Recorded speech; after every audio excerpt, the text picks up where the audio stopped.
Okay. I will make you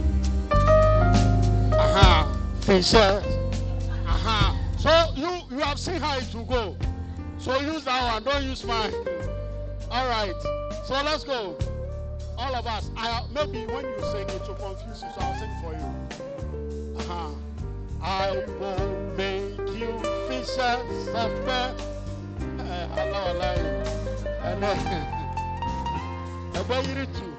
Okay, so for us to be able to do it well, I'm taking it with a slower pace. Okay, so that we can see how it goes. So I'm reducing the tempo by 0.325. I will make you fishers of men, fishers. Hey, you are fish. I don't blame you so much. You know, this is a gym instruction. I'm telling you. Most of us don't go to the gym, so I understand. All right. Okay. So thank you so much. I think we can move on to the next program. But I see the number reducing. I don't know. Is that because they are outside? Is it? I don't know if they are here or outside. Okay, so we are going to pick a presentation, and this will be chaired by Dr. Ernestina Denchi. And I know Doc doesn't joke with her time. So I know Doc will not also steal my time. Because with hers, she does not joke with it at all. Alright, so please let's applaud her. Let's applaud her. And we are going to discuss hedging against unintended negative outcomes, privacy, safety, and security. Prof.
What we are saying is that for many women coming online for the first time, digital spaces are not inherently powering for them.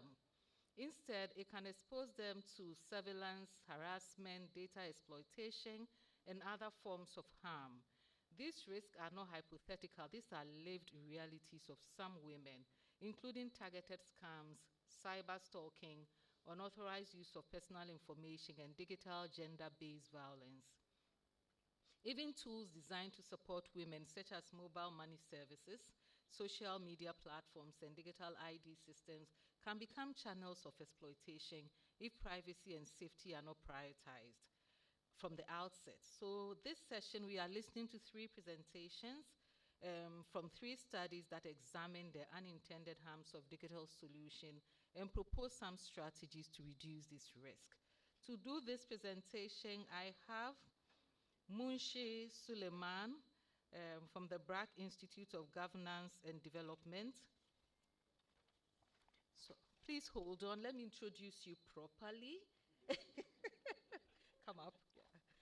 So he's the Director of Research and a Professor of the Master of Development Studies program at the BRAC Institute of Governance and Development, BRAC University. His other affiliations include advisor for the Agency Fund, and Research and Evaluation Advisor for Save the Children International. You are welcome, Munshi. Did I pronounce your name well? Yes. I have two other presenters that I will introduce when their time is up. So, are you ready? Yeah. Okay, all right, sure. The others are online, and that's why. So I will introduce them when their time is up.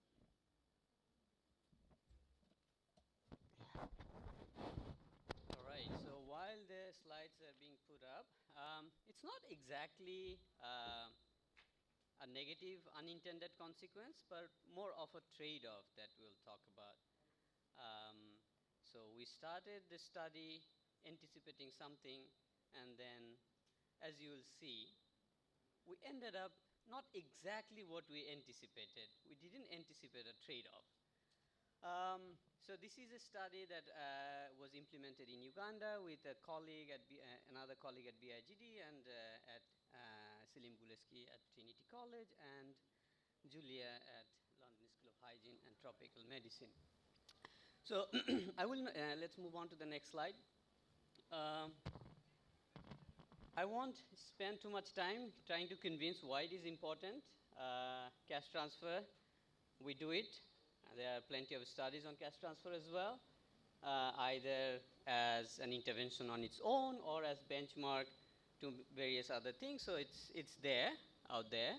So we do that. But since it's we define, the main important thing is the use of mobile money. And if I have to say why compare cash and mobile money, we know there is an improvement in efficiency. So even if it's the same impact, the cost of mobile money transfer seems to be lower than cash. So even for the same effect, you would go for a lower cost intervention. But at the same time, there are also studies that show that you can actually gain some additional impact by mobile money.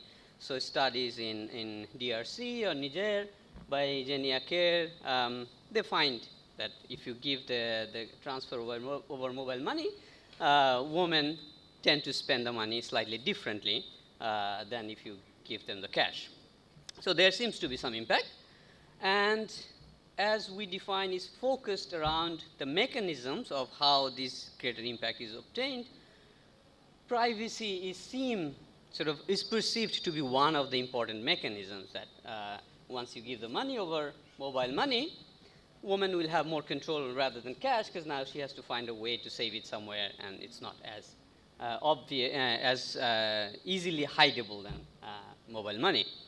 And there are some studies, especially around loan repayment and receiving loan through mobile money by Emma, again with BRAC in Uganda and Tanzania. She seems to find some evidence for the privacy as a mechanism. So we thought, let's try and handle this in one setting where we'll compare these two. So moving on to the next slide. So this is our setting in Western Uganda. And these little dots there, each of them is a village. And they're color-coded for the types of treatment groups that I'll explain in the next slide. And just to describe the study population, these are women between 20 to 45 years age. They are all currently living with partners because we want to see the negotiation that happens. So, someone doesn't have a partner, there is no negotiation involved, so not particularly relevant for our study. They own a cell phone, and they have mobile money account to their name. So why we are restricting to this group? The idea is if there is privacy, maybe this is the group where they can really utilize the privacy, because if you have to ask someone to remember your PIN number, you may not be able to use mobile money privacy as much. So in a way, it's kind of, if we are to expect impact, this is the group where we can expect the impact. Now, this is the four treatment groups, and we have a control group to compare them against. So what are we doing? We are giving them cash or mobile money, and the money is going to the woman. And it's all scripted so that we maintain similarity across all the treatment arms to make sure that this money is for the woman, and it's unconditional transfer of just about, I think, it's about $50, 200,000 shilling in Uganda. That's more than a monthly income for average income of the participants. So what are we expecting? So assuming, so in the first group, we give the money to the woman, but in the presence of a man, but making the point that this is a money given to the woman. So you can think of it as a joint transfer, but done jointly, but given to the woman. In the second groups, we are giving it privately to the woman. Now, she has the choice of telling her husband or not. That's totally up to her. Now, what were we expecting?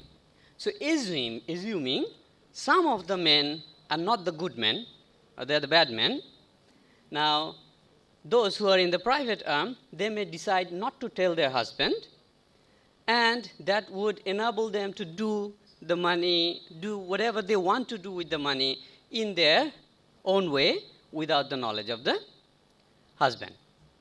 And if we think that mobile money also has some added advantage over privacy, we should see the last group who have the private transfer in mobile money. They will have the biggest impact. Cash, where it's done jointly, they will have the lowest impact compared to the control group. And these two other groups in between will be somewhere in between, depending on what's the relative importance of privacy versus the other non-privacy related advantages of mobile money is. Now, moving on to the findings, what did we find? Not exactly what we anticipated, but on the income dimension, there is something that is that is intuitive enough. So first of all, when we looked at their economic engagement, overall, we didn't find anything. But thankfully, we asked this simple question of this activity that you're doing, are you doing it here by yourself or in partnership with someone? And if it is in partnership with someone, who within the household? So that way, we are able to distinguish their activity that are being done by themselves or jointly with their husbands. What do we see relative to the control group, which is giving us average income of, I think, 120,000 shilling. That's about, I think, $40 or so. So we see positive impact for joint cash transfer. So when the money is given to the woman, but in the presence of the husband. And we also see slightly positive, but it's not sort of significant at the same levels, for the cash transfer, even if it is done privately. The main impact on the woman is coming from their individual income when it is done over mobile money. So somehow mobile money helps them with their individual activities, cash with joint activities. That's all fine maybe. Again, thinking about the cost, it doesn't hurt. Maybe they're spending the money the way they want. We don't need to force them to do jointly. They can do whichever way they want. Second slide, that's where the trade-off comes in, is when we're looking at the decision making, if we stop there, mobile money is a clear winner, right? They do their own activity on their own. They also have more decision making power. But the cost that is happening is through potential reduction in intimate partner violence. So in the joint cash transfer, where we see they're doing activities together, there isn't much of a change in their decision making the way we are measuring. You find this reduction in intimate partner violence. Now, if we don't care about this outcome, we have a clear winner what we should do. But if we do care about intimate partner violence and you want to reduce that, then we don't know what to do. There seems to be a trade-off between what activity they do and relationship with their husband. Now, why is this happening? So we have this last slide. And how much time do I have, madam? 6 minutes, perfect, yes. I want to spend more time on the last slide, where I have less to say, but more to hear if we can. So this is mechanism. So how is it happening? So for mechanisms, we tried to sort of construct these different variables around marital trust, and controlling behavior. So these are sort of this bunch of statements where you ask them about how much do you trust your husband, do you trust if you're in danger, your husband will come and save you, Not everyone trusts, or, there is variation in how much they trust in their husbands. But what we're seeing is in this joint cash transfer, that's where you see this improvement in marital trust and reduction in controlling behavior. So they are doing things jointly. So that's one of our potential mechanisms that we are trying to explore. Now, in my last slide, where I'm supposed to conclude, and I guess you don't like to see a question mark in the conclusion, but that's what I have, because does privacy matter? I don't know. Based on the evidence, you decide. I can't decide. Cash versus mobile money doesn't seem to matter much, but if we think about the topic of these 2 days, agency, I start pondering. What is it that we are trying to influence?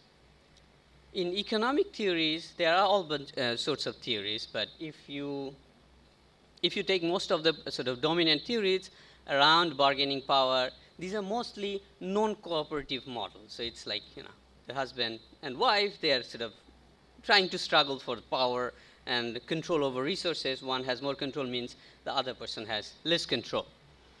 And we are somehow trying to sort of use these as proxies for agency.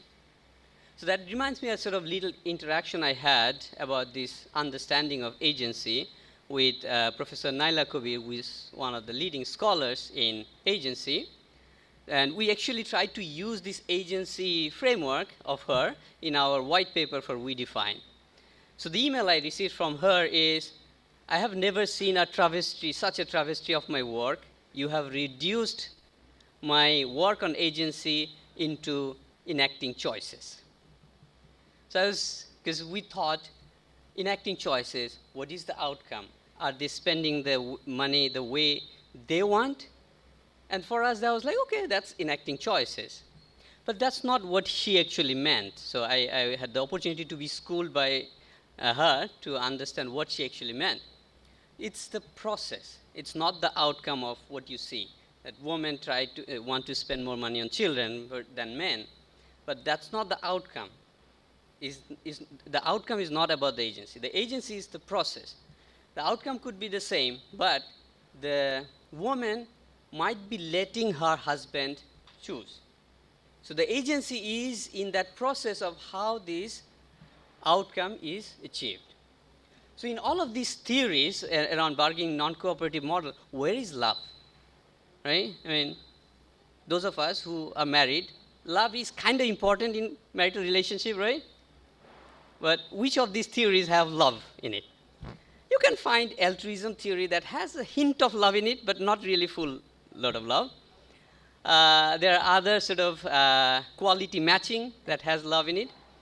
So got me thinking, basically, should we keep thinking about this sort of non-cooperative model, or we need to think a bit more about the cooperative models as well, where they're not necessarily fighting against each other, want to do things jointly as well.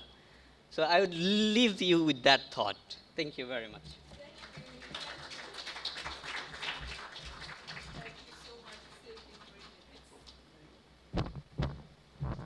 Thank you so much, Munshi. You saved me 3 minutes. That's nice. And I didn't see the where is love. I didn't see I didn't see it coming. How did you switch from economic theories to where is love? All right. I will move to my next presenter. So yeah, thank you very much for your insightful presentation. We'll think about it, especially where is love in economic theories. Okay, we will do that. Our next presenter, our next presenter is Matthew Bird. Matthew Bird is an associate professor at Universidad del Pacifico in Lima, Peru. I hope I pronounced it well. His research focuses on using digital technologies and behavioral insights to address challenges in financial inclusion, SMEs, and transitional justice. He holds a PhD from the University of Chicago and BA from Yale. He's presenting on Can Interactive Mobile Phone Games Help Consumers Detect and Prevent Fraud in Uganda?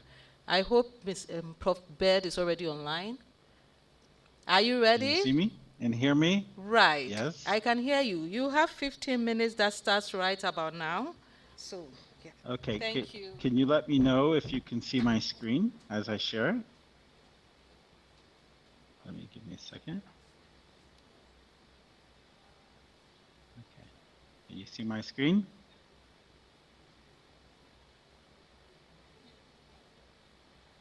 Now can you see my screen? Yes? Okay. I see a thumbs up. Okay. Not in the room like Munshi. I'm assuming if no one stops me that we are okay. Okay, fantastic. So I unfortunately I'm not going to give you the love. I want to give you the love, but I don't know if I can find love either in what I'm going to present. But I am going to try to share how we can prevent fraud among both men and women, also in Uganda, actually. And, uh, and this was compared to cash transfers. This area, in terms of consumer protection, fraud prevention, is highly underdeveloped compared to all the research and evidence that we know about cash transfers. And when she was talking about cooperative, non-cooperative bargaining models within the household, and these definitely could apply, but we're still in a very incipient stage because we really don't have as developed models in terms of, what interventions work in terms of preventing fraud, but we know that it's an enormous problem. We also know, we're not quite there yet, and some of this evidence I think could probably start to talk about what's really happening in the household.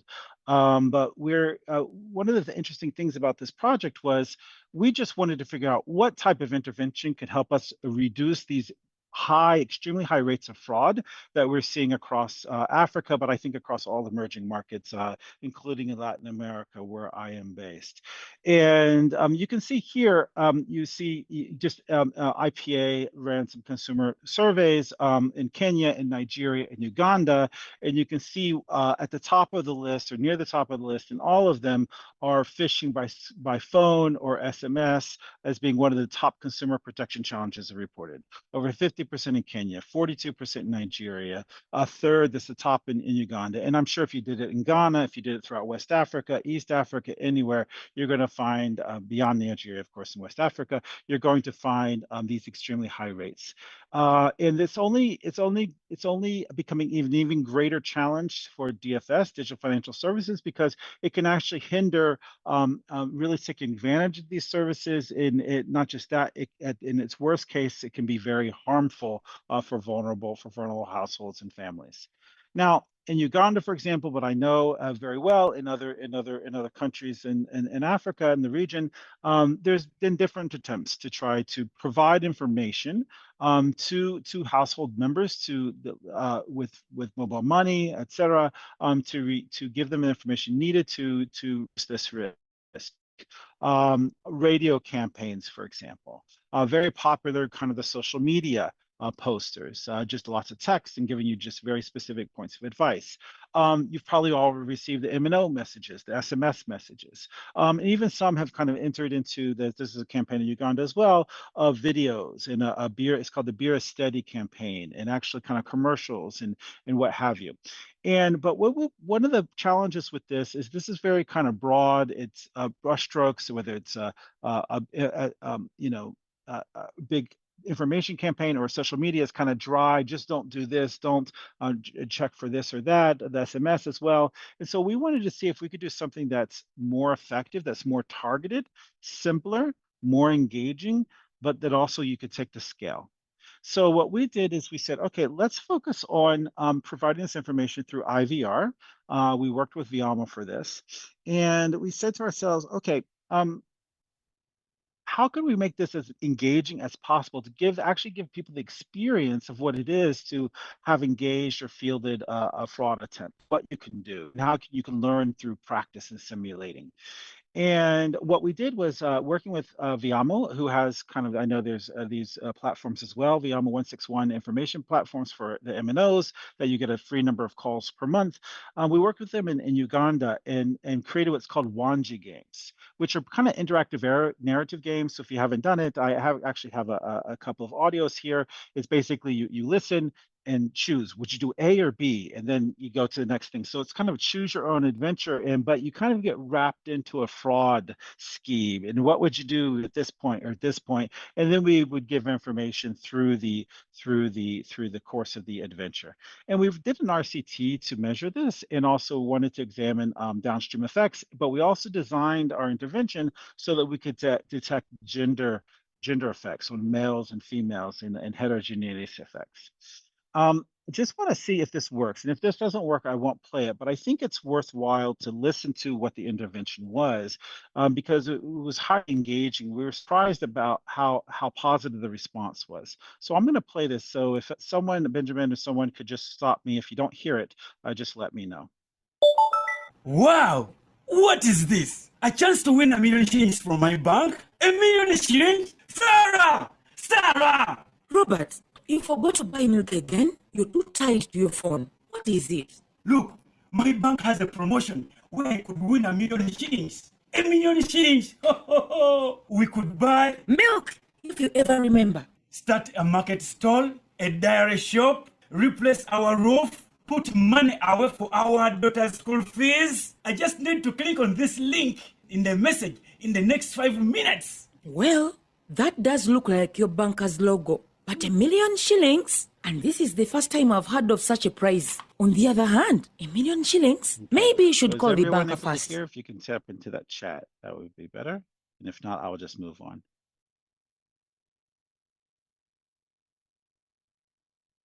Benjamin, are you able to hear?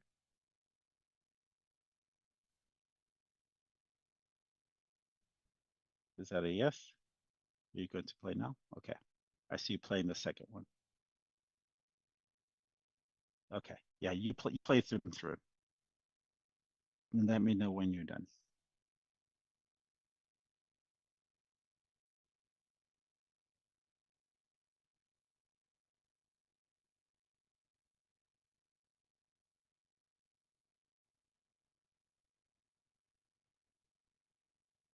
Okay, proceed. Sorry. Okay. Robert has been offered the chance to win $1 million shillings by his bank. If he clicks on the link in the next 5 minutes, what do you think he should do? If you think he should click on the link, press 1. If you think he should call the bank first, press 2.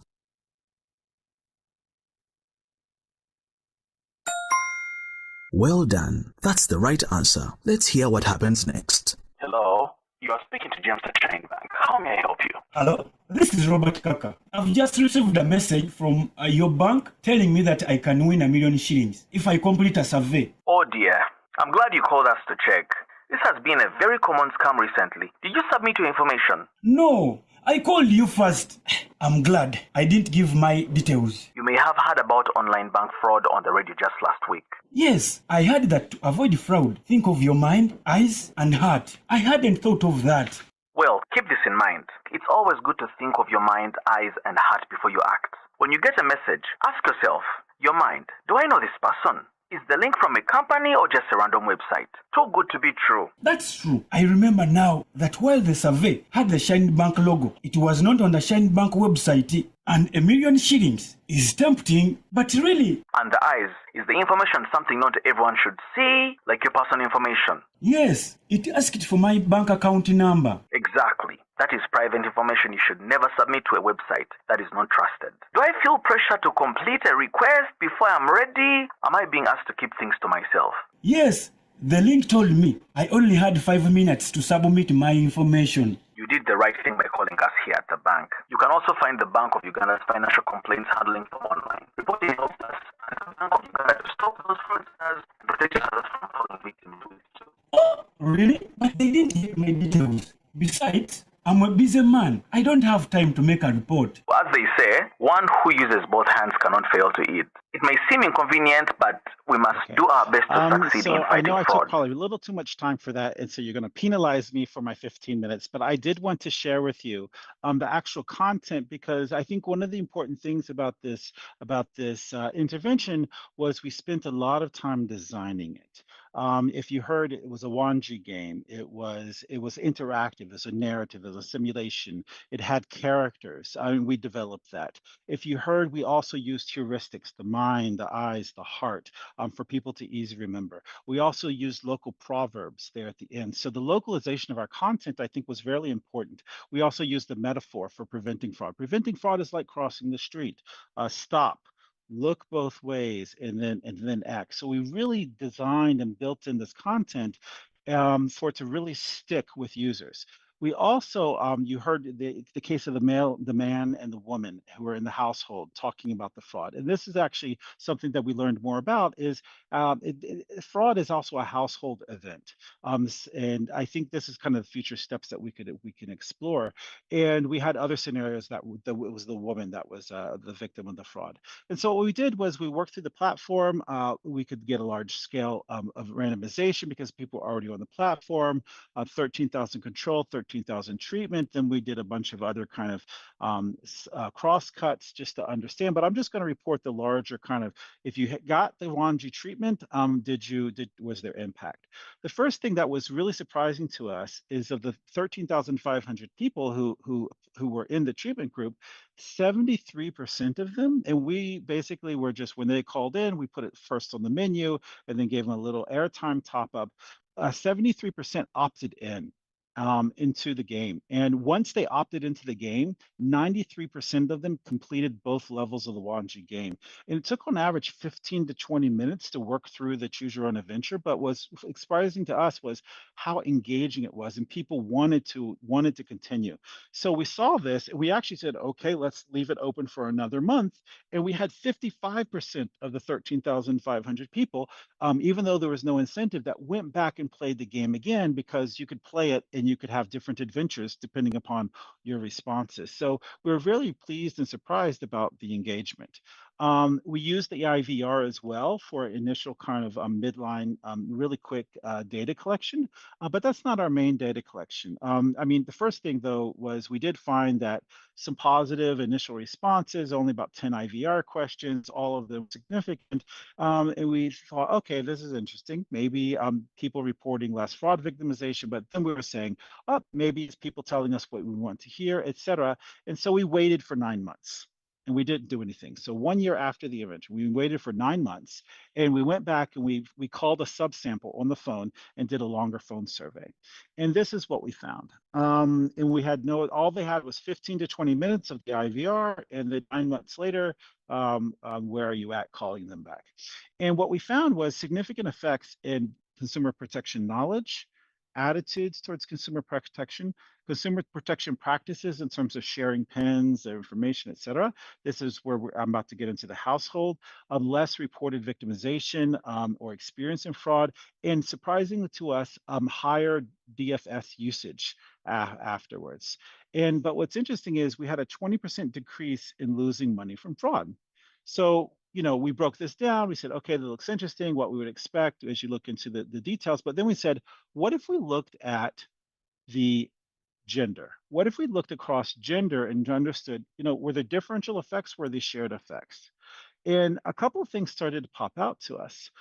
First is, if you look at the very bottom in terms of fraud experience, where we had significant impact, at least with heterogeneous effects on who was actually experienced less fraud, it was actually with the women. We had a 0.7% decrease, really low from a base, 0.7% decrease in men. But if you see, we actually, through this intervention, leveled the women's victimization of fraud with the men. It fell from 8.4% in a previous period of time to 5.6%, which actually comes out to a 33% decrease. And that's what's driving the overall results. We also found that it was women who were reporting actually being more social with the information, sharing more of the information with others. And there were also the ones who were more willing to report complaints, relatively. The men were as well, though, on that one. And so we said, well, this is interesting. The information seemed to have worked, but they're working differentially, a bit different between the men and the women. And so he said, what about downstream digital financial service use? And what we found there was something that was also surprising. It wasn't uniform across whether you save more mobile money, airtime loans, there were no effects, mobile money use, there were no effects. But look at what we found. We found that mobile money loans, women, because of this intervention, were the ones who were taking out much more mobile money loans. And it seems that the men, although if there's, I don't think there were different effects between male and female on the saving money, but there is definitely something to pay attention to in terms of differential effects of consumer protection on how downstream women are taking up different types of DFS products on that. And there's one thing I forgot to show before that I think is worthwhile is also sharing the phone or SIM or pen. We saw that it was men, you can't see it, but it's that first line under practices. It was the men that were sharing the phone or SIM or pen less compared to women.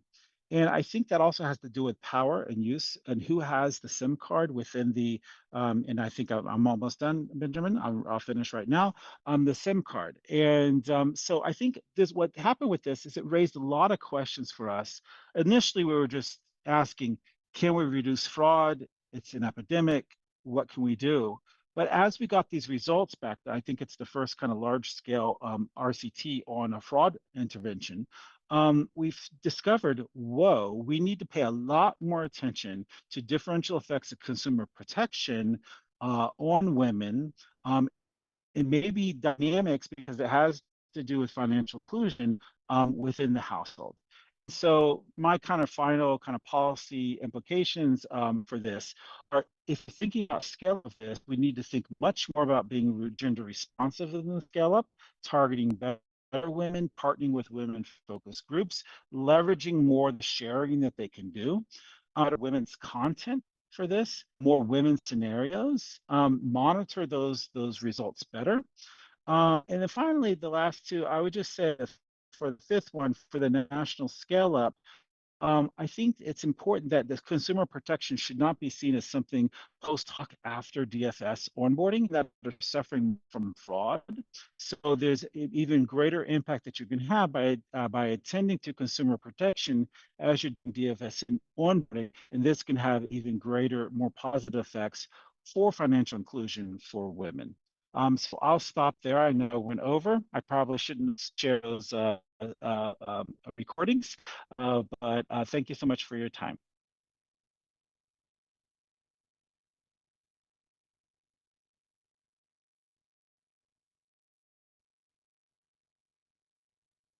I hope I didn't lose you. Now I see the audience, finally.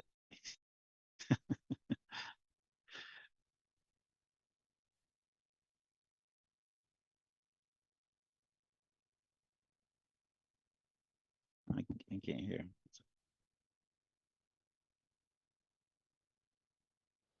No. Right. So it's refreshing to know that the woman was the one that was the more careful one that was going to save the family income, the family income from suffering.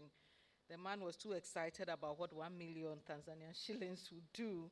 And it's also good to know that in the trial, I mean, the incidence of fraud with women reduced with the treatment group. So that is good. That's something to be happy about and gives us reason or resolve to go on with the hedging the unintended consequences for women. My next and last presentation will be by Dr. Francis Annan. He's an assistant professor of economics at the University of California, Berkeley, a faculty research fellow, an affiliated professor, that's a lot, an adjunct scholar at ISA, and a fellow at the Center for Development Economics and Policy and the Center for Environmental Economics and Policy. Francis will present on gender and financial misconduct, a field experiment on mobile money. So Francis, if you are ready, we are ready for you. You have exactly 15 minutes. And it starts now. Thank you. Okay, let me troubleshoot. Are you able to hear me?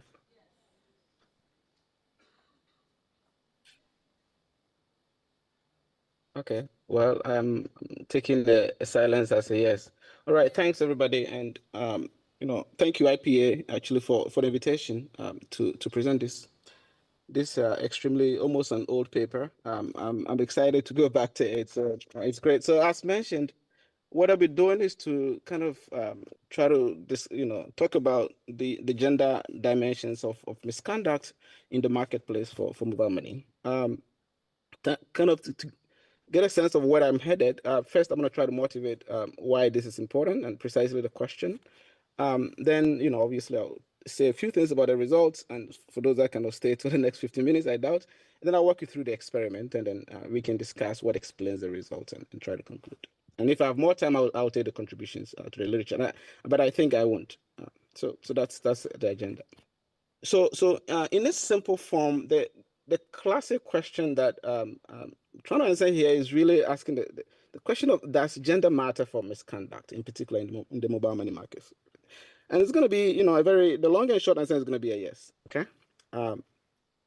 And so the way I like to think of this is precisely, misconduct, which I'm going to argue as, essentially market actions that are unethical and also suggestive or indicative of wrongdoing is prevalent in many economic and financial transactions. But, as far as I can tell, this is such a very gray area, which requires a lot of work. So what we're going to do here is I'm going to design what I call this field experiment in this context, and it's going to allow me to study two things. One, the nature of misconduct, and two, whether there are any gender differences in misconduct. I will be doing this by drawing on the market for mobile money in Eastern Ghana in particular. Why is this important? Well, I think, obviously if misconduct is committed systematically against one particular gender, then it could be discriminatory, right? So you could have, tell stories around discrimination. On the other hand, if misconduct also reallocate resources from the more efficient gender to the less efficient gender, then again, misconduct could be inefficient, okay, and all of that. So, and there are also reasons to believe that, these effects are likely to be perhaps particularly more important in market settings where, most of the formal institutions are a little bit weak, and that arguably people are less financially sophisticated in this particular context. Well, there are a couple of things that you have to think about, right? As a researcher, as you try to study this question of misconduct and gender, really, where is the data? It's almost presumably impossible to find data carefully measure misconduct, right? Perhaps, precisely because it's very difficult to measure. And one of the big innovations here is going to be thinking really hard about how to measure misconduct in the marketplace. And in fact, even in places where the data is rich, like in the US, in Europe, and other places, you would actually imagine that observed transactions actually are going to reflect in the endogenous matches between, say, consumers and firms, or, in this case, vendors, right, in the marketplace. So these are all fundamental issues that we try to tackle in this paper. So to give you a sense of what I do and what I find just on one slide, here's this. So we're going to do a field experiment. And the experiment is very simple. We're going to basically randomize the assignment of consumers to mobile money agents, what I'm going to be using, interchangeably be calling vendors. That's going to be the experiment. Now I'll present you 4 results and then three potential relevant mechanisms that explains the questions that these results raise, okay? So number one is that, or the key fact is that 1 in every 5 or every 4 transactions roughly in this market is overcharged relative to the official or mandated rates, okay? So that's kind of the first fact. The second fact is we see this evidence of what I call gender misconduct gap. Okay, what is that? Well, we see that on average, females are about 37% more likely, female vendors, are about 37% more likely to commit such, misconduct relative to their male vendor counterparts. And indeed, surprisingly, this is an evidence that even the market itself perceives. If you were to ask the market, overwhelming majority wouldn't have predicted this evidence. So that's the second fact. The third fact is that we see this, again, perhaps an unsurprising result because we have a lot of evidence in other markets, from automobile to health insurance markets and all of that. We see this clear evidence of gender discrimination against female customers. So for female customers, it turns out the mobile money market is an uneven playing field for you. And in fact, they are discriminated against mostly about 89% of the time compared to their male customer counterparts. And something that I'll not get so much into, but I think there's a lot of excitement about it, and hopefully I'll maybe invite folks to read the paper a little bit if you have time, is that we see this evidence of what I call within gender discrimination, where female vendors are more likely to cheat more of female customers, okay, compared to male customers. But then we see this evidence also within gender, favoritism for males, where male vendors are less likely to cheat, for example, female customers compared to male customers compared to female customers. Well, which is again very suggestive of the fact that, of course, as a female, this market is an even playing field for you. When you go to the male vendors, they overcharge you. When you go to female vendors, they overcharge you. But it's more so with female vendors.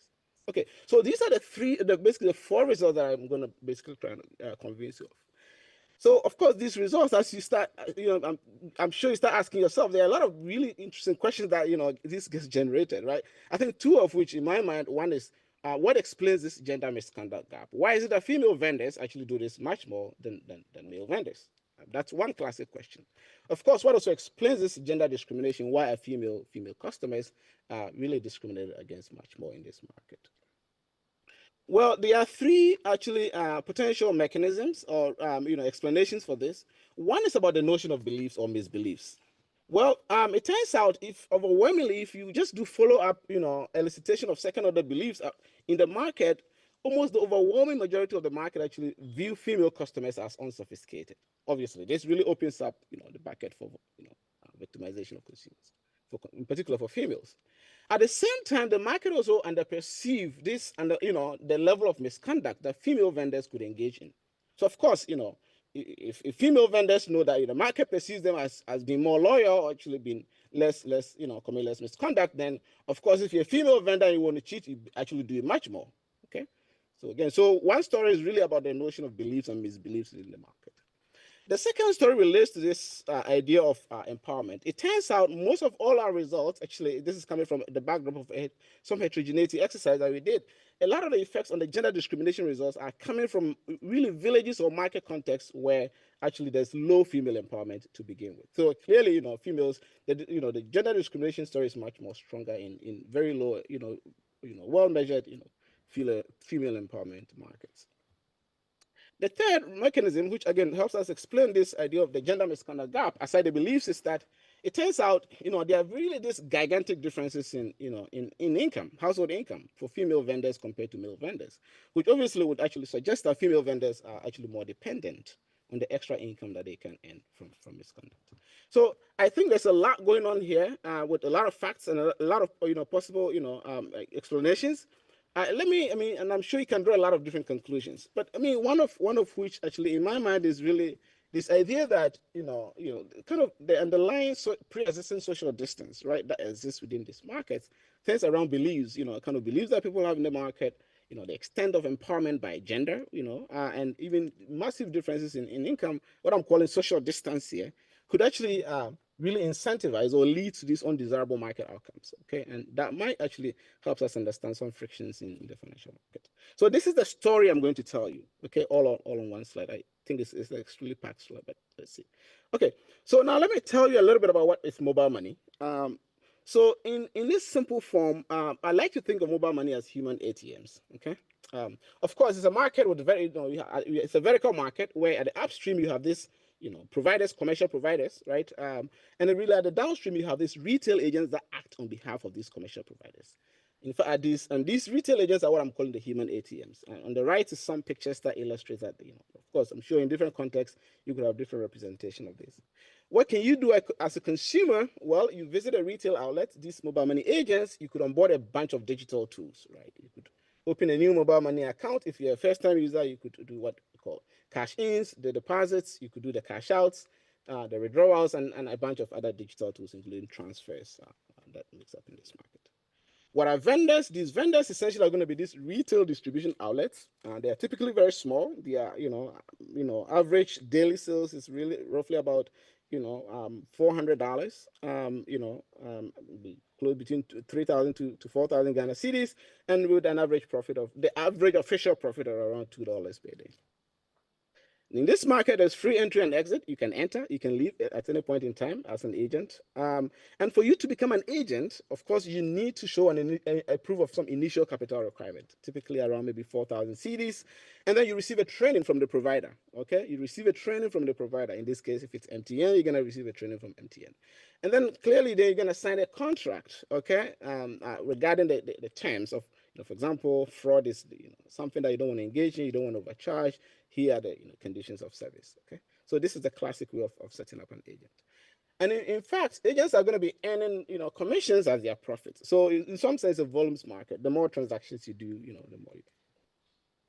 The nice thing about mobile money, and I think this is why it's such a very exciting lab for economics to think of questions around misconduct, obviously, is that the fees or the tariffs on transactions are ex ante actually set by the providers. Okay, in this case, part of your contract will specify what fees to charge at these retail outlets, and we can have another lecture on whether this is something that we should be doing or not. But again, we're going to take that as given.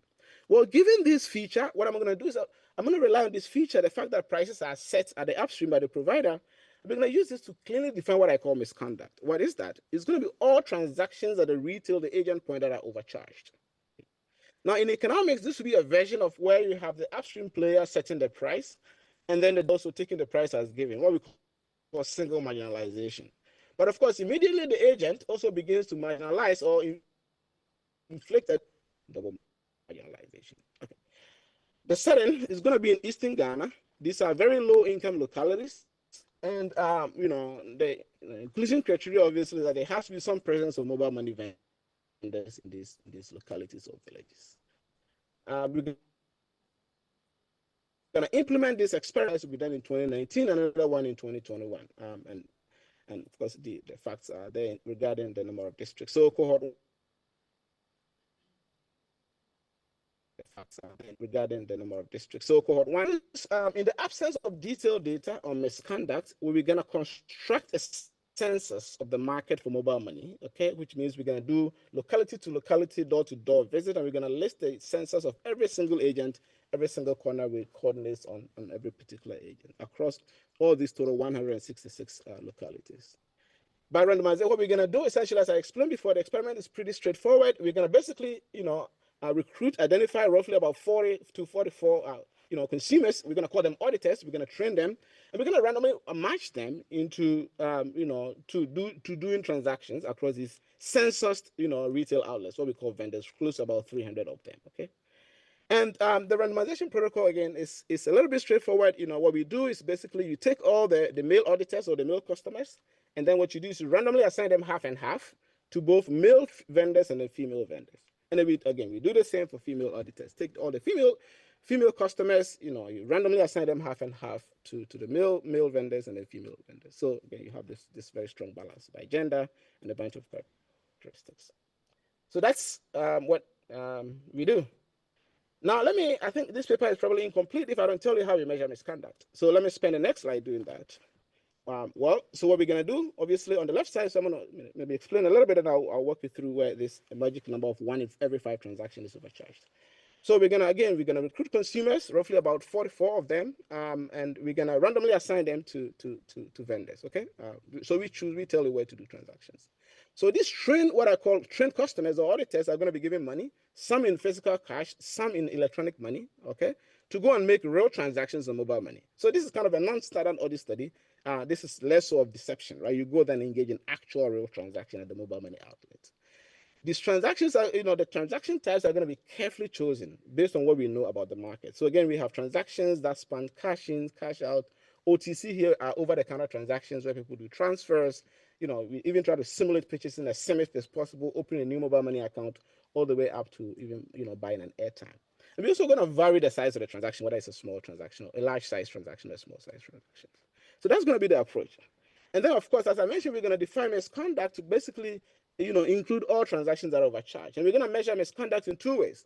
One is whether the transaction is overcharged or not, what we call essentially the incidence of misconduct. And then we're going to also do, the amount of misconduct, which is essentially the amount of money that is actually added on top of the official fees. Overall, we estimate, I see there's a hand up. Should I, do you want to go ahead and ask a question?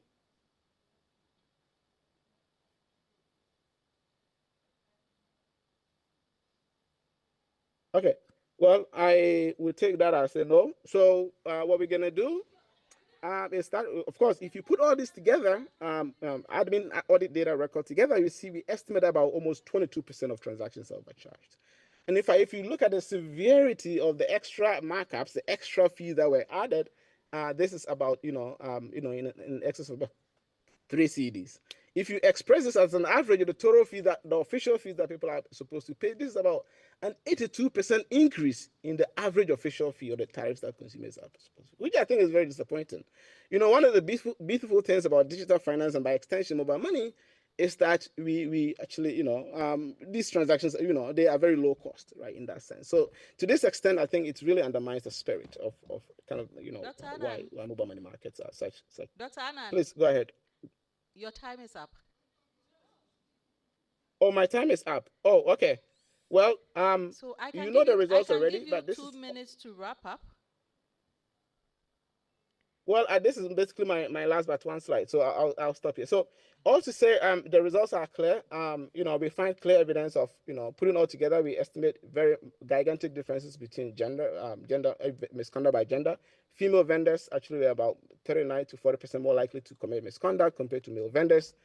Female customers discriminated more against, and you see this gigantic differences by different gender matches. Okay. There are a lot of explanations. I'll spare the details and maybe I'll conclude since I don't have time. The conclusion is that definitely this paper presents very clear new insights about misconduct. Something about gender misconduct gaps and discrimination in markets for digital financial services, implemented by extension mobile money. There are 4 implications I'd like us to walk away with. One, obviously, misconduct is not only high, but it's discriminatory. And in fact, I'm going to also argue that it's also inefficient. Okay. The second implication is that beliefs or misbeliefs about gender, empowerment issues, and differences in income are key to goals if you want to resolve vendor misconduct in this marketplace. And the third implication, obviously, is that misconduct that's not only it doesn't only matter, but actually is extremely inefficient. In another paper, we show that where clearly by reducing misconduct, everyone in the market is better off. Consumers are better off, the firms are better off, and even providers are better off. The last point, I think we need a lot of research, clearly, to understand, the risks in these markets for digital financial services. And in particular, actually, all these IPA surveys, most recent one showing massive, evidence of that, even when, in cross-country surveys, showing that in Nigeria, this estimate is roughly around 42%, to Uganda about 32%. So anyways, I'll stop here, given I don't have too much time, but I invite people to read the paper if you have the time. It's something that you can read, whilst actually you're relaxing. So thanks a lot for adding the extra 2 minutes. Thank you. Thank you so much for your presentation. I wish there were more time for you to have fully presented your findings and which led to those conclusions. This very insightful but very painful that women are doing that to women. Oh, all the cyber fraud you hear, the phone calls and the scams. I've hardly heard a woman making those calls. And so I thought that it was only to find out that the women are also behaving badly, and they are behaving badly towards women. That's painful, but it's good to know, because then it helps us know where to redirect our focus or to strengthen our focus when it comes to reducing some of these, eliminating the misconduct and reducing the impact it has on both men and women. Thank you to our 3 presenters. I have only 10 minutes for questions, so please make your questions brief. I have a question for Munshi. I still need some clarification on how doing the thing jointly is reducing intimate partner violence. I'm not sure I got it really, that so their husbands knowing that they have money or they have income reduced I didn't get that. So if you could just clarify that and the outcome, I'd be very grateful. Yes, there's a question. Yeah. My question is also clarificatory. Your name is? My name is Smith. My Smith. question is, Okay. clarificatory question for Munshi is like, what is the time period we're talking about? Like, how is there like few months after that, or it's a long-term thing that's happening? Right. Thank you. We'll take 2 more. Yes, ma'am. Thank you. Mine is based on what Matthew Bird presented. So he made, based on what he played, the audio. So we realized that the wife advised the husband, and instantly he called the bank and they picked up. You ask yourself, is that what we experienced here? So I have I have a personal experience. So I had this message, or I missed a call, a foreign number. I called back and they said, thank you for calling. To get your attention. Sorry, sorry, still. Thank you for calling back. You have won whatever dollars, and what do you want? Like, how do you want it to be sent to you? Is it mobile money or your bank account? And it's not like sometimes you don't really think out of the box. There are red flags you see most of the time, but you just want to know where it will land you. Then I said, okay, I want it in my account. The best I thought was, okay, if you want it in your account, then give me your account number. They flipped that question, then they went like, okay, so we are going to ask you questions, just answer right after the beep. What's your name? Where do you live? And just to make the story short, please. By the time I finished, I've spent like almost 50 cedis credit. And at the longer days, I had a spin. Brrr, you've just won $1. So in that case, I was like, okay, let me just call my bank. I'm not mentioning names. I'm not making any organization. I called my bank and I was on the line for good 30 minutes. No customer service was able to attend to me. So I asked myself, sometimes it's just not like we are greedy, we are envious of people getting or winning a lot of amount of money, but we really want to be sure if indeed this is a promo that is coming from our bank, or this is a promo that is coming from any maybe organization you are attached to. So I asked myself, I think we need to work on whether our customer service, whatever it is, that if you are, like if you try to reach now them. You're answering the question you are asking, Mark. No. So I said I was going to like a plus. Like they should be ready. No, but it shouldn't be a plus. I think we should ask Matthew, is it for the purposes of the jingle, or that's the reality in? Is it what really happened? Yes. So or maybe Uganda banks, maybe when you call them, instantly you are able to reach them. And one thing also is that the fact that I have received that message, I'm pretty sure another customer has received. So they give you the excuse that our network is jammed. A lot of people are on the line because this one is calling, that one is calling. So in this case, they should find another way. Okay, so they'll tell you, okay, we've had... you are a presenter. It's okay. Dennis is going to put the microphone off my... Please. Okay, thank you. Thank you so much. We really appreciate this. Thank you. All right, so we will get back to our presenter. So Munshi, you want to come up here and respond to your question? There are two questions for you.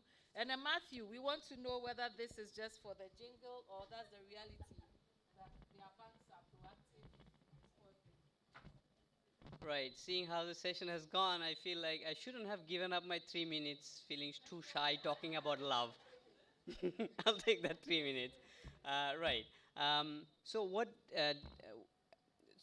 with one caution that I am going to describe things with the averages. And as we know, average is an average. There is no one who's at the average. So with that precautionary note, so what we are finding is when we are giving this money in cash jointly, in presence of husband to the woman, they are spending more of this money in doing activities that are jointly done. Most of the time these are livestock rearing, so they may have bought a goat or maybe invested in their small business that they already have. So activities that they do jointly. And what that does is increase the marital trust and decreases or does not decrease controlling behavior. we see increase in controlling behavior. So wife feels like the husband is trying to control more when the money is given in mobile money format. So in some ways, so whoever was in the health presentation, we learned about vitamin M. So M for money. So that's good for health, good for family relationship as well. So if you give this vitamin M, when they are cooperative, they seem to do things together, and when they do things together, there is less friction and they fight less, therefore there is less IPV. So that's kind of the general story. And quickly on the question, so yeah, sorry, I was going too quickly. It is roughly around 9 months after the transfer.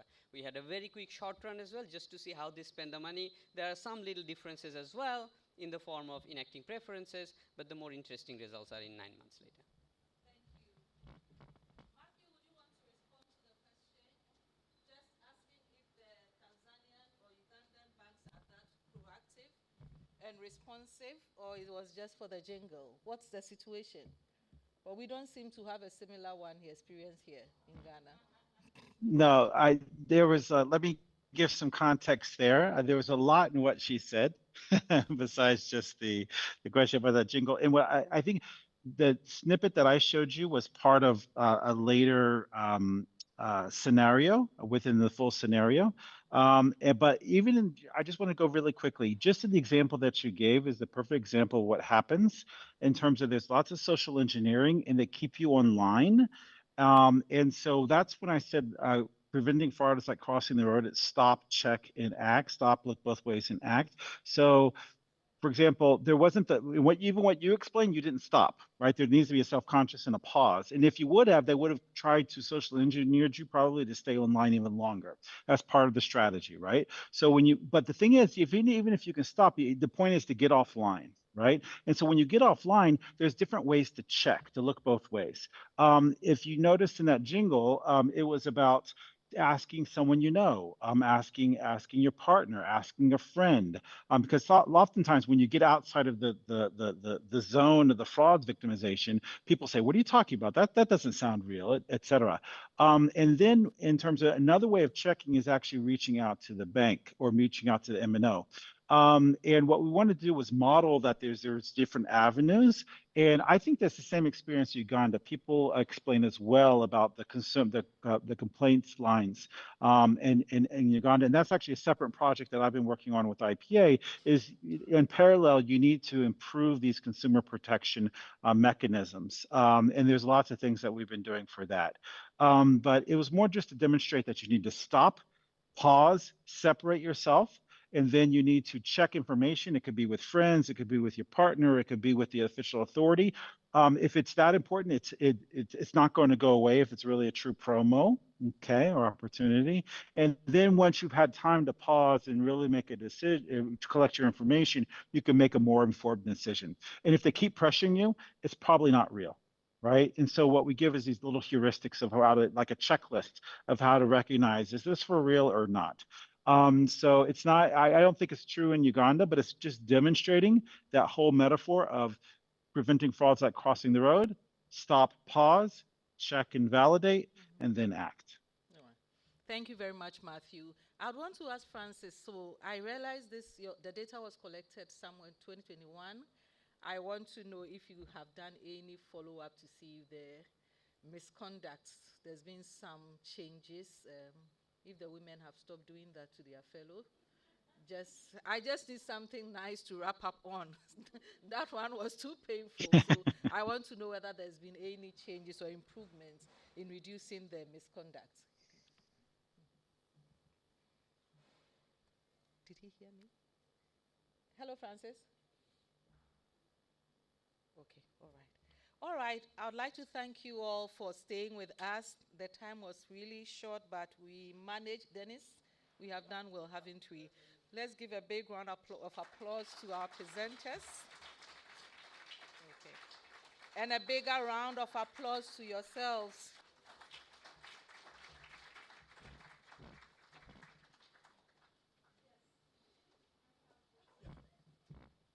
As usual, the picture.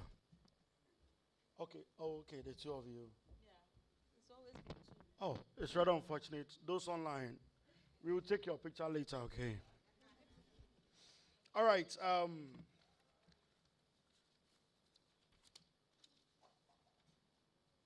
The program is gradually becoming, the program sheet is gradually becoming useless to me now, meaning we are closing. Are you not happy that we are closing? Oh, you want us to stay? Okay. IPA, BRAC, please. We want the next 5 days. We want to be here. We are not going home. All right. Thank you so much for your time and everything. I think this session has also been very interactive, and there are things that we can relate, especially on how women jump. Anything that has to do with mobile money. Like a friend of mine said, when you meet a Ghanaian woman and you give your phone number and you say hi, the next day, in fact, the responsible ones, I am hungry.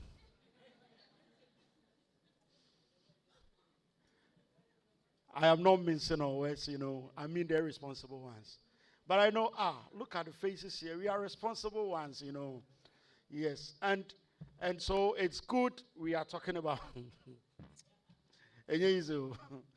And I'll panic on crowd and not kill you. All right. Okay, so we have QR codes fixed around. I think Kim was going to make that available. We want to have your assessment on the program so far. And so when you scan, you go through the process and let us know how you saw the whole program to be. But before we take our closing remarks, I'd like to call on Kim Cole to help us with the award process and even everything that went into the award. So please, let's appreciate her as she comes. Yeah. Some of the exhibitors are going home with something. Of course, what I saw yesterday, everything was on point. But 3, we are just giving 3, only 3. But all of you did well, that's what I mean.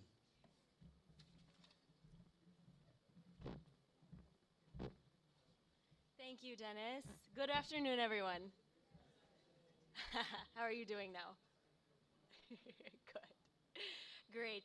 As Dennis mentioned, and I'm sure you're well aware by now, as part of this conference, BIGD and IPA released a call for exhibitors, and we had an impressive response. We had exhibitors apply from all across Western Africa, and ultimately, we invited 11 exhibitors that are doing incredible work in the space of digital inclusion and women's empowerment to join us at this conference. And I hope you got a chance to check out all of the exhibits yesterday and voted on them as well. If you haven't, I'm sorry, but you will have a chance to see the teams in front of us right now. So without further ado, I'd first like to start out by acknowledging all of our teams that participated in this exhibition. First off, I'd like to invite to the stage our 2 big bosses, Salifu Amadou, Country Director of IPA Ghana. Thank you.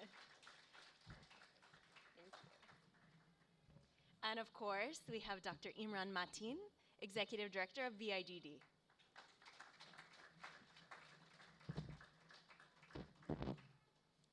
I will actually hand these to Salifu and Imran.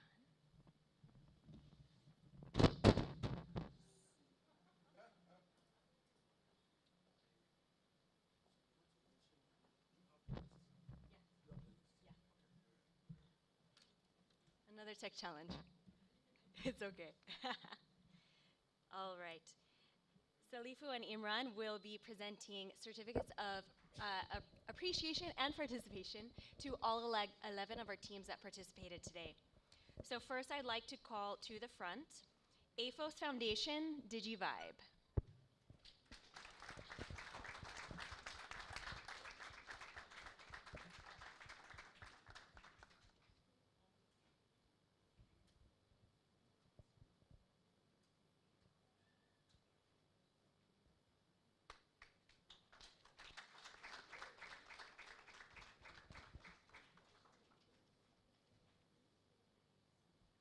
Thank you so much.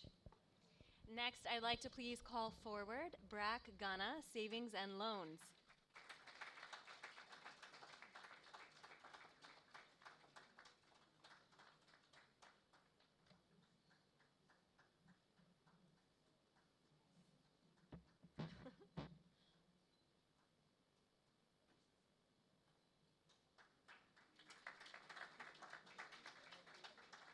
Thank you, BRAC Ghana. Next, I'd like to please call to the front Foundation for Empowerment and Entrepreneurship Program.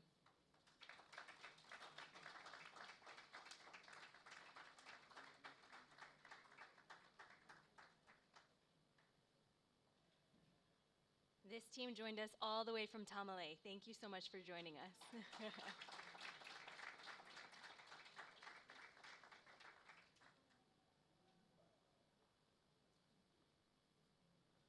Next up, I'd like to invite to the front Finn L., who joined us all the way from Ivory Coast.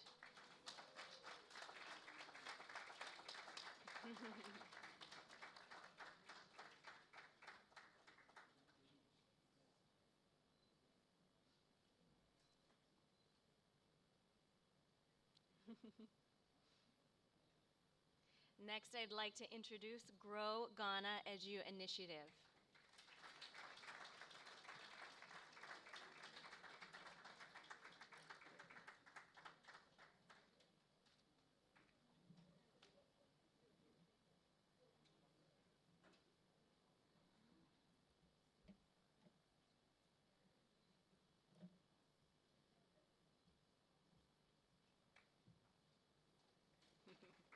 We can do better, come on.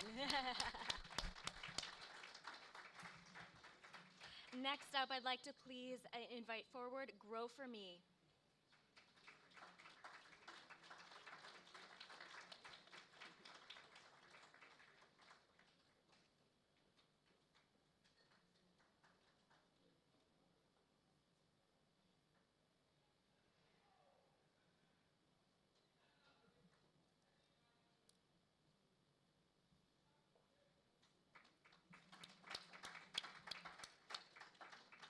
Next, I'd like to introduce IT for Youth Ghana Foundation.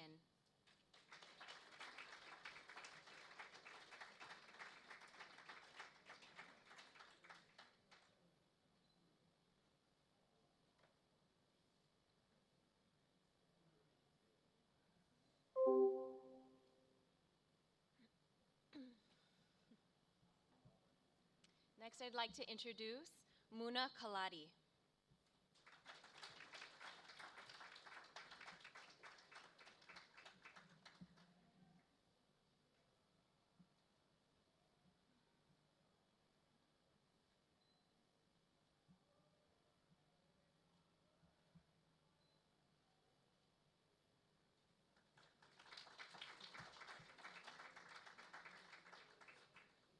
Next, please come to the stage, Retail Finance Distribution Initiative, Refined.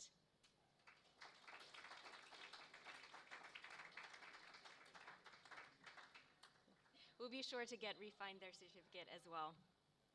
Next, I'd like to invite up Ria's Crochetry.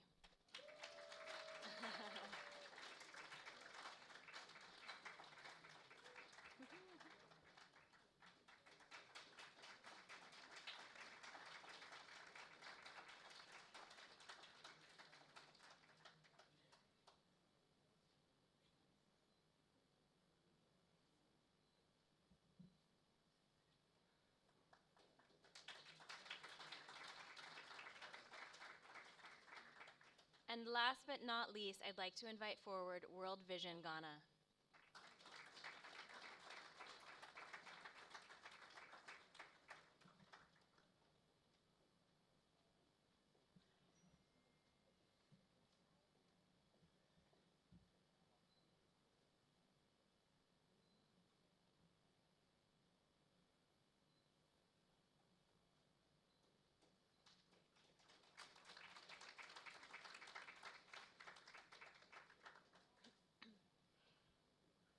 Thank you very much for your participation. We really appreciate your time and presence at our conference. Oh, okay. Aha. We have a request for all the exhibitors, before our awards are announced, to please come forward for a photo together.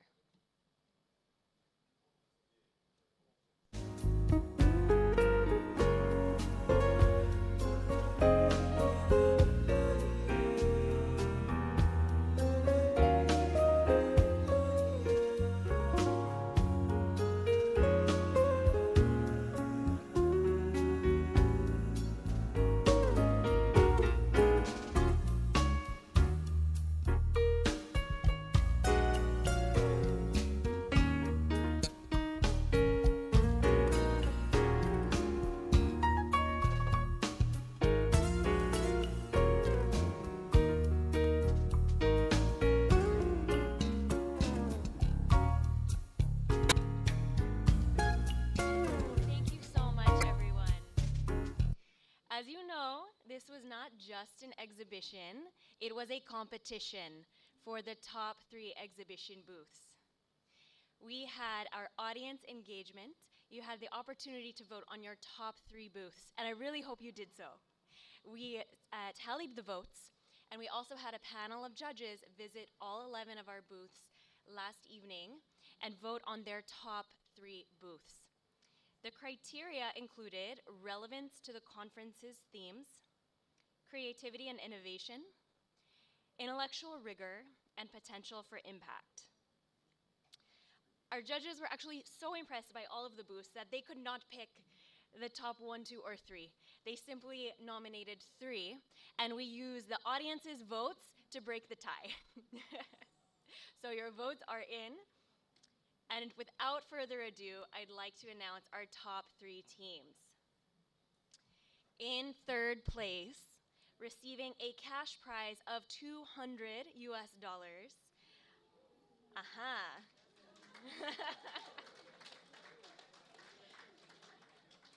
I would like to invite to the stage Grow Ghana.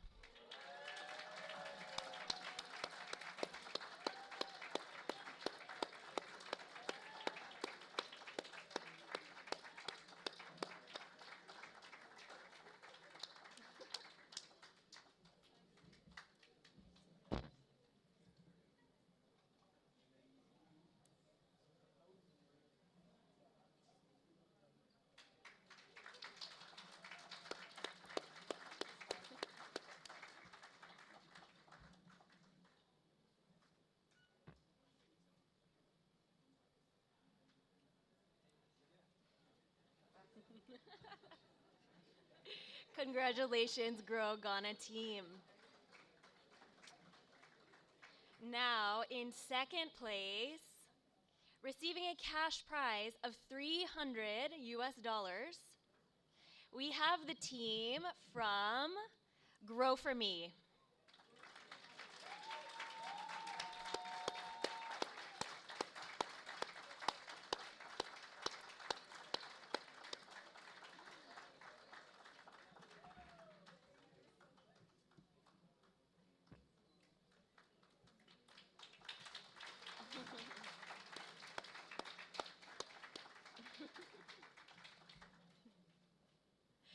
And the much anticipated 1st place winner. Can you guess who it is? Ha! In 1st place, receiving $500 US, we have the team from Muna Kaladi.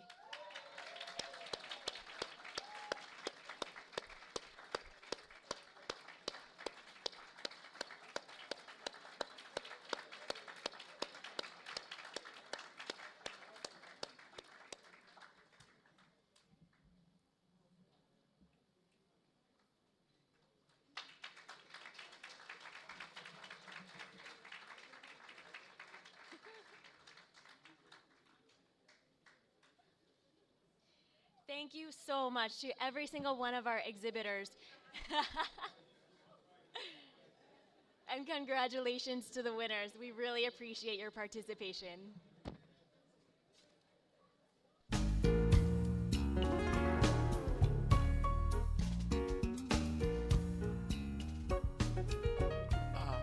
somebody just had $500 and they are not even happy. Oh, oh, because it has. I didn't say anything. Is it because it has a. You know what I'm talking about? If you don't know.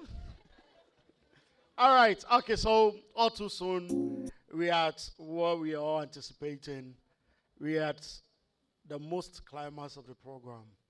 And I want our two leaders, the country director for IPA, Ghana, and then the leader from BRAC, to come out and then give us their closing remarks. And then we will take a selfie. Okay, you when they finish, don't worry, when they finish.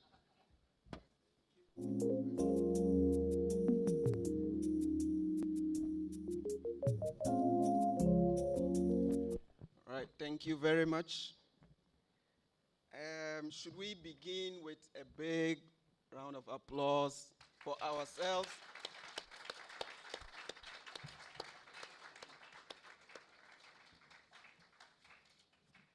I think when we started yesterday, we did make promises, right? We said that this was going to be an exciting conference. And it looks like it's lived up to the billing. Is that true? Right. But we couldn't have done this without a lot of you. And for everyone who's been part of this conference, we thank you for taking the time to be here. For all the contributions you've made, suggestions, and everything that you've brought to this conference. We'll start off with our keynote speakers. We had Professor Dean Karlan. We also had Mariam Esther Dasanu, and then Professor Ernest Aite. A big round of applause to this.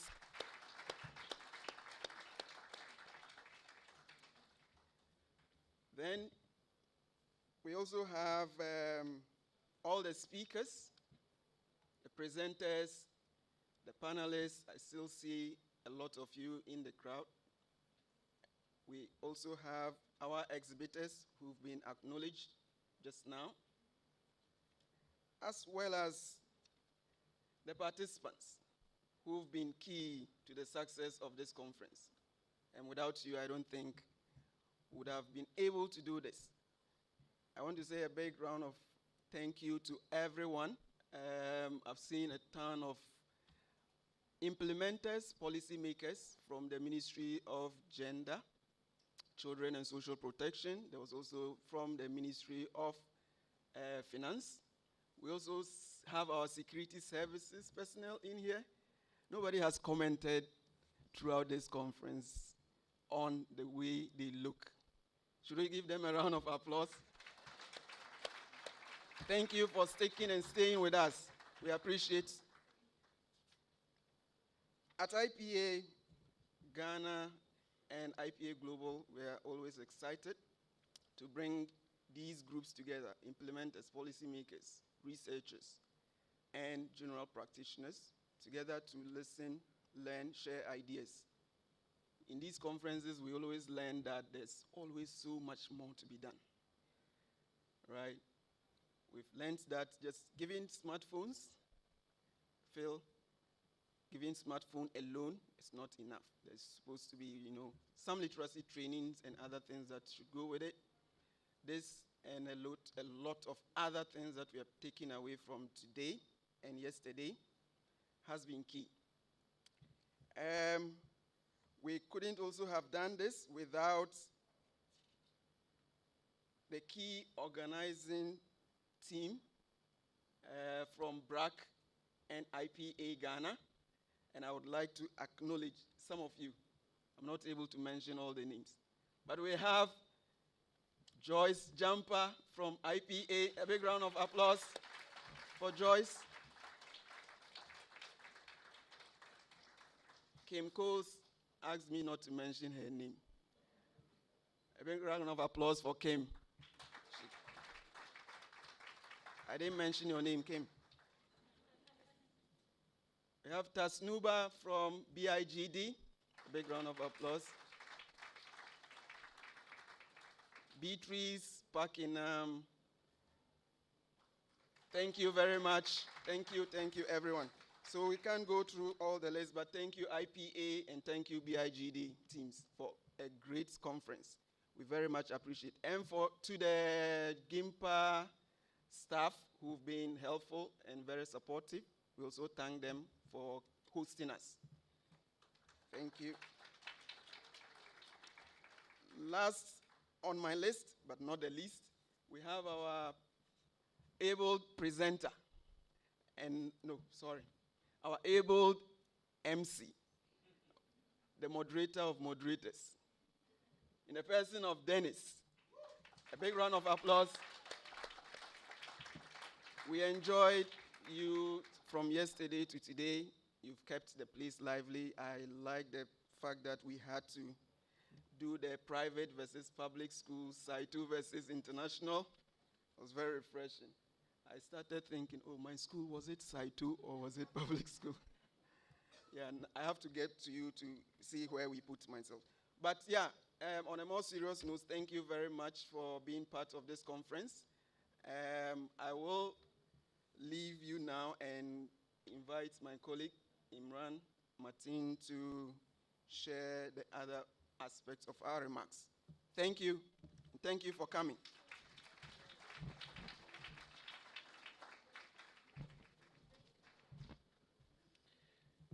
Great, thank you so much.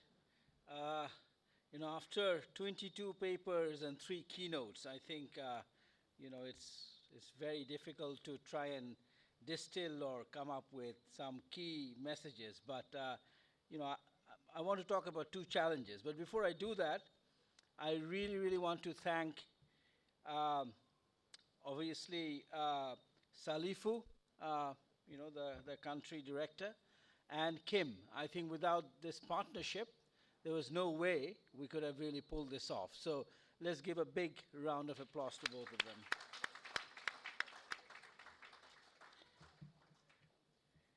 Great. Now, so there are 2 challenges that I think I really would like to, reflect as we conclude this conference. So the title of this conference was Access to Agency, and was about empowering women through digital inclusion. I think I'm going back with a challenge that the journey from access to agency is still extremely mixed. And I think we need to really, really work much more in terms of figuring out the agency challenge much more clearly and much more directly. I think it has become very clear that access on its own is not going to lead to agency. As a matter of fact, perhaps a focus on agency could itself help some of the access constraints that we may have in the first place. So I think a much deeper focus on understanding agency is going to be really the big intellectual and knowledge challenge. And I think we already identified, and these are not like really new, but I think we have now identified the challenge of agency through a far rigorous identifiable way that we have been able to really detect why the agency challenge is so complex. There are structural barriers. There's sticky norms. We talked about the importance of context. I think we talked about the non-linearity of progress around agency. And I think most importantly, I think this was something Esther talked about yesterday, this whole staircase thinking rather than a linear thinking, I think is really, really critical. And a staircase thinking basically takes the idea of traps at every stage of the staircase far more seriously. There are different types of traps as one moves from one one stair to the next stair. So I think thinking in terms of staircase is actually, I think, quite a good way to think about how do you make concrete progress around agency. And at the moment we think about traps, we have to think about the messy reality. We need to think about trade-offs, and we need to think about short run and the long run as well. So these are all ideas that I think emerged from a number of presentations that we heard, and I think we really have to work, very, very hard on these areas. Now, the second challenge I think that I have been reflecting on is this, and this is from I think the keynote today from Professor Ernest Aritre, which is really around, to me, it's about equitable knowledge partnership. I think we talk a lot about inequities in many dimensions, but I think we don't talk enough about inequities in knowledge and inequities in knowledge partnership. And I think we need to think about how do we create mobility and equitable models of knowledge partnership. And this equitable knowledge partnership challenge is not only a North-South challenge, it is also a gender challenge, it is a class challenge, it is an identity challenge. And I think it is also a dynamic challenge. So it's not that we're making progress and then new forms of knowledge inequities emerge. And we need to be really awake to this whole challenge of how do we address inequities in knowledge partnership continuously. The reason why that is important is because I think that it impoverishes the whole humanity if you do not address the inequities in knowledge partnership.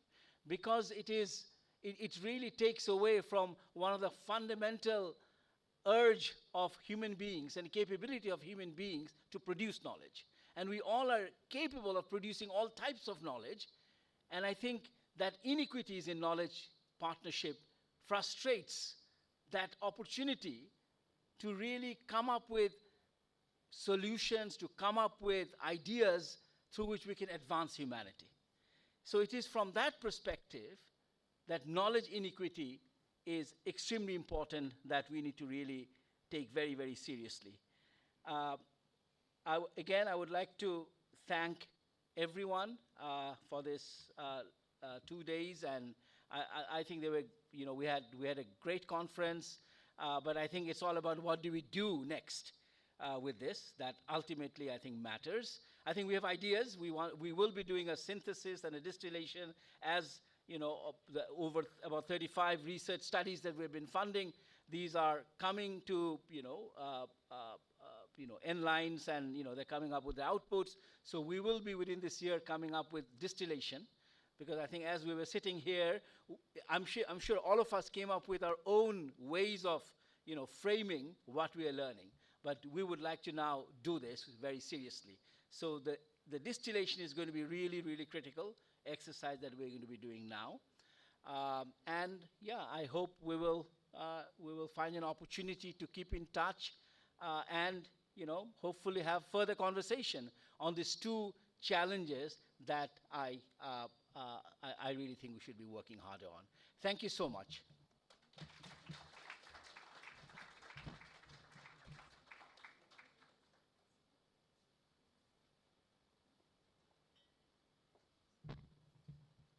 All right, thank you very much.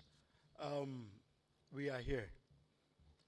This is the first time I had ever gone for a program that the one giving vote of thanks remembered the MC. Most of the times, when you go for weddings, they eat without remembering us. They do everything without remembering the MC. But this is the first program that they have appreciated us openly. For everybody to know that MCs too were here some. Oh, so clap for me, clap for me. Yeah. I was here some. All right, so since you're already up, we are going to do something. what is the theme? Like what we did, let's forget about the first one, you know. We are going to do empowering women through digital inclusion. So all of us are going to shout that and then we take a selfie. That is going to be our goodbye. At least we will share it wherever you go, then you know that you were here. So, all right, so I'm going to take it.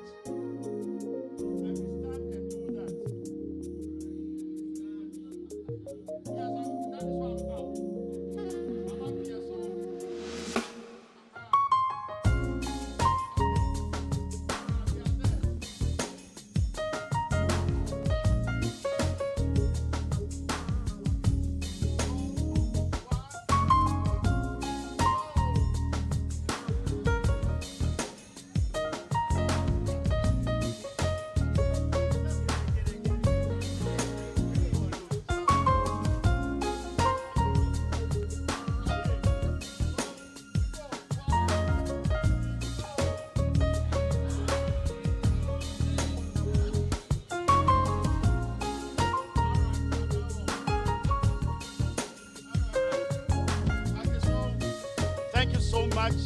Please try and make friends before you leave. At least get a contact.